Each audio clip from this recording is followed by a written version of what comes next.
Porque cada vez que intentas decir que no, te sientes como la peor persona del mundo. Tal vez no es que te falte fuerza de voluntad ni autoestima. Tal vez lo que realmente te está saboteando en este momento es la culpa. Esa emoción silenciosa que te encierra en una cárcel invisible y que te impide llegar a poner límites, incluso cuando tú más que nadie sabes que los necesitas.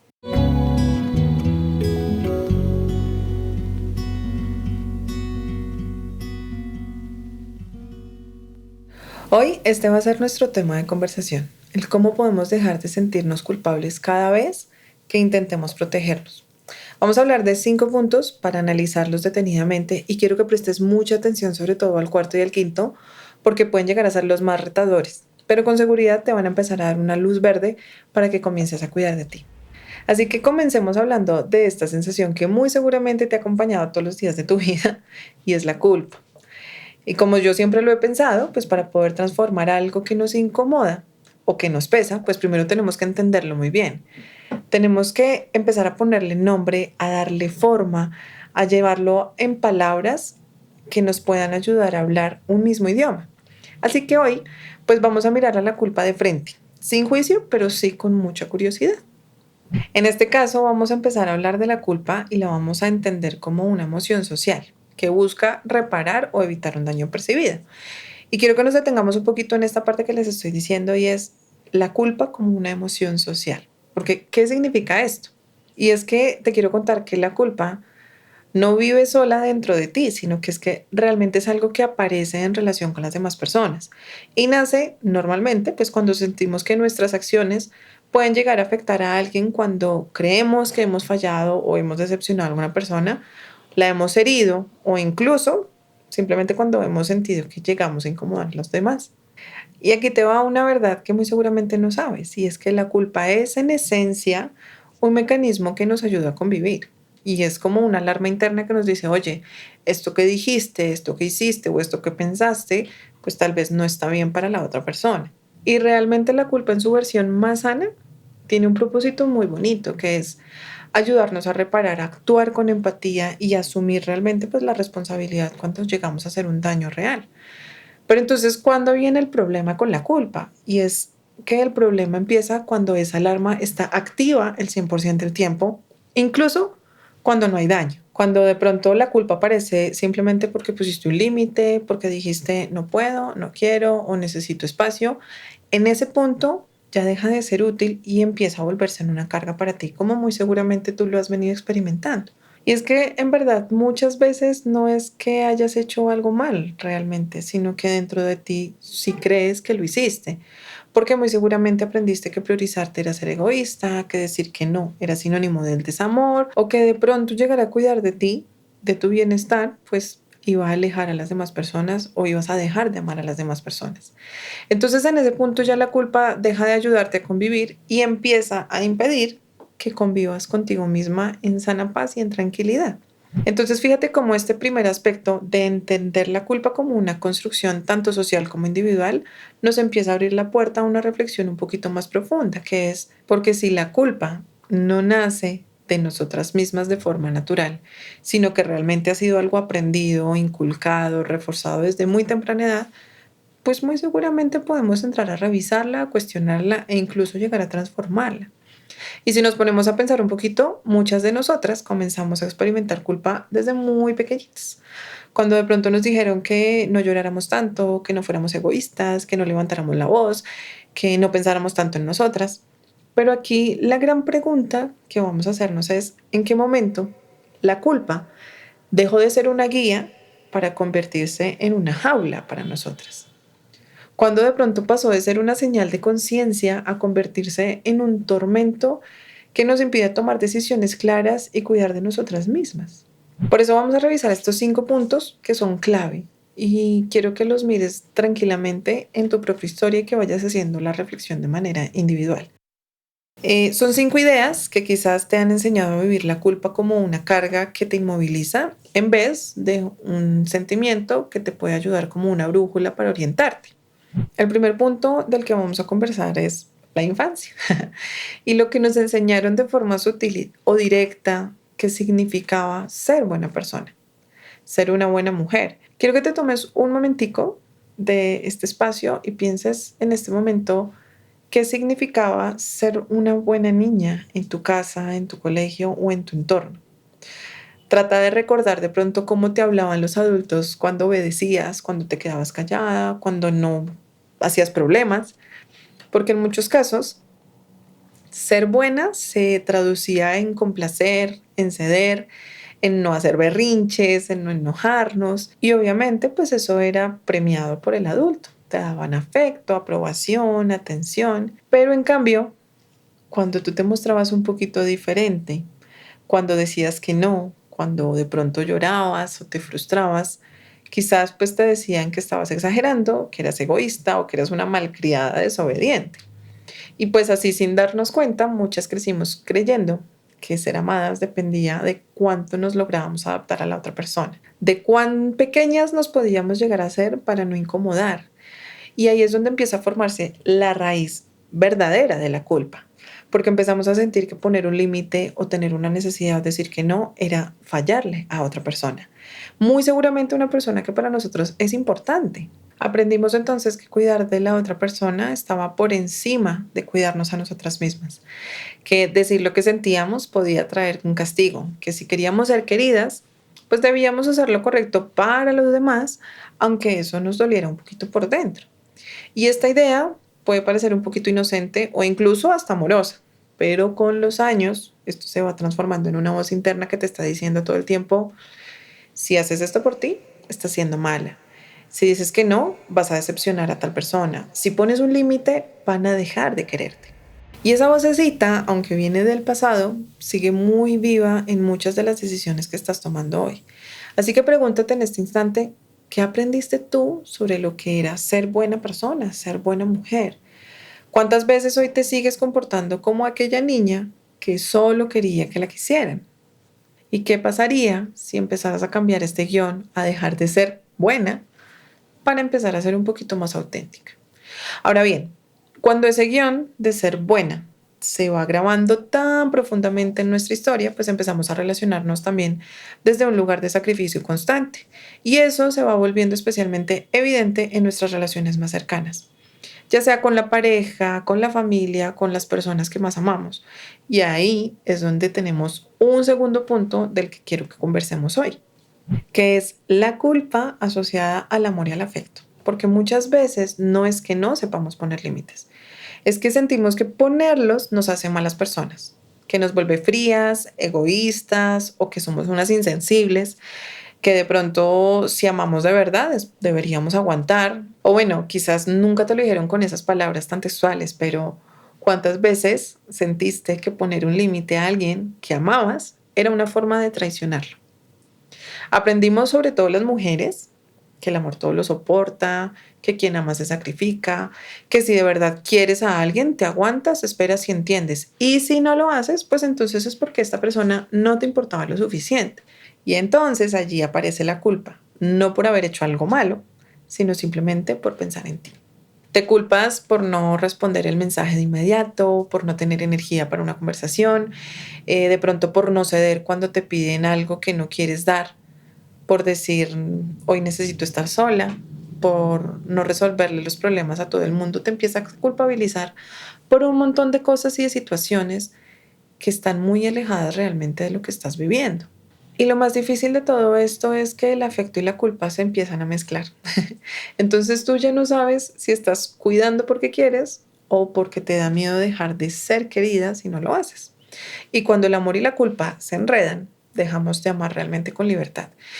Nos volvemos cuidadoras compulsivas, dadoras eternas, nos olvidamos de nuestras necesidades. Y bueno, claro que se nota esto un poquito al principio, pero ya con el tiempo tú empiezas ya a sentir el cansancio, el resentimiento, la tristeza, pues por darte cuenta de que estás para todo el mundo menos para ti.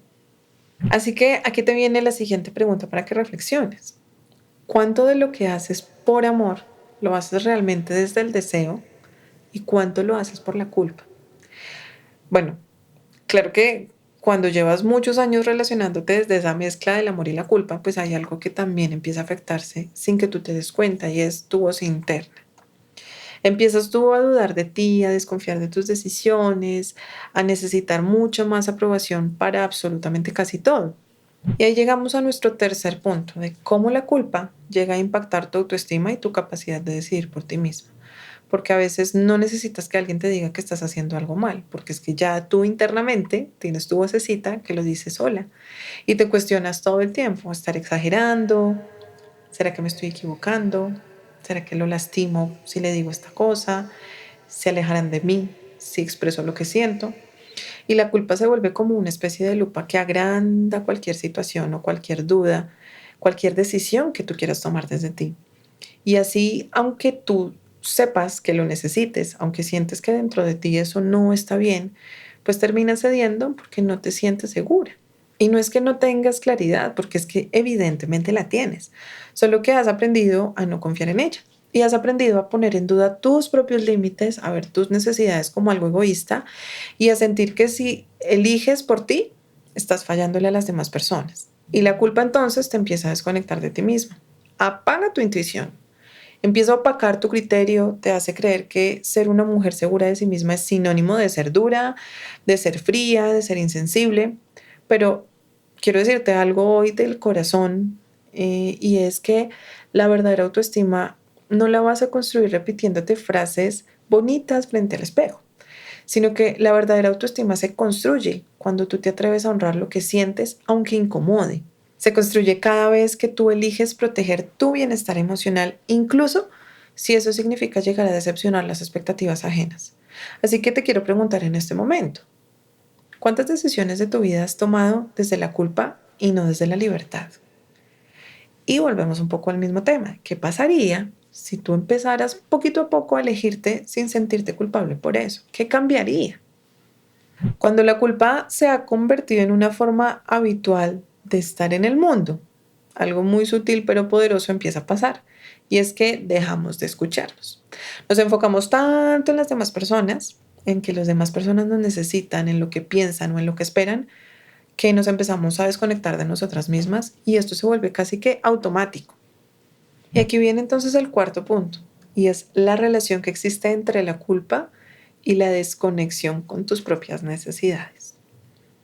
¿Tú has pensado o te ha pasado que sabes que necesitas descansar, pero igual sigues disponible por si te llaman a una reunión familiar, que tu amiga te necesita, o que de pronto algo dentro de ti grita que ya no puedes más, pero igual tú sonríes y dices, tranquila, yo me encargo? Porque es que muchas mujeres que viven con culpa crónica pierden la capacidad de registrar lo que realmente necesitan, porque han llegado a aprender que sus necesidades son secundarias. A veces te das cuenta de que estás agotada, pero realmente no puedes parar. O de que de pronto estás triste, pero pues no te das el permiso de sentir porque en el fondo hay una creencia muy arraigada y es, no tengo derecho a sentirme así. Y esa desconexión es completamente peligrosa porque pues poco a poco te vas apagando y te olvidas de lo que te gusta, de lo que sueñas y de lo que te da paz. Tu vida se vuelve una lista interminable de pendientes ajenos y estoy muy segura que en esa lista tú no apareces por ningún lado.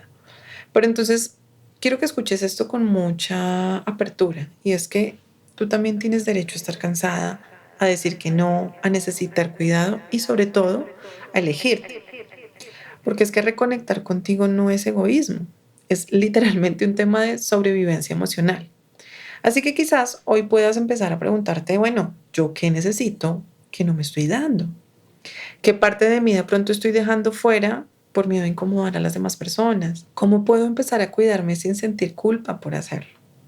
Cuando vives tanto tiempo desconectada de lo que tú sientes y de lo que necesitas y de lo que realmente tú quieres, pues llega un punto en el que ya no sabes quién eres sin esa culpa. Has vivido tanto tiempo desde el deber, la exigencia o la entrega absoluta que pensarte en poner límites o en priorizarte, en ser fiel a ti misma, se siente como algo que no sabes hacer. Y eso nos lleva al último punto, que es la dificultad para poder sostener los límites sin sentirte una mala persona. Fíjate que acá hay un punto importantísimo y es que realmente lo más difícil no siempre es decir que no, sino que lo más difícil es sostenerlo a lo largo del tiempo. Porque muchas veces tú lo dices, pero luego te empiezas a sentir mal, incómoda, culpable, que terminas cediendo nuevamente a esa situación. Y no es porque no quieras poner el límite, es que la culpa te sabotea justo después. Empieza a aparecer esa vocecita que te dice, ¿Y si está siendo muy dura? ¿Y si hiciste sentir mal a tal persona? ¿Y si ya no te van a volver a buscar, no te van a volver a invitar? Y entonces caes nuevamente en ese ciclo en el que tú te proteges un segundo, pero luego te castigas por haberlo hecho. Y entonces caes en ese ciclo en el que te proteges por un segundo, pero luego te castigas rápidamente por haberlo hecho. Y eso tiene un costo muy alto, y es que cada vez que no sostienes un límite, te traicionas un poco más a ti. Cada vez que cedes por culpa, refuerzas la idea de que cuidar de ti es algo malo, que incomodar es peligroso y que protegerte pues te hace menos buena. Pero ¿qué pensarías tú si te digo que esto funciona al revés? Si la verdadera bondad empieza por casa y si poner un límite es justamente lo que mantiene sano el vínculo con las demás personas.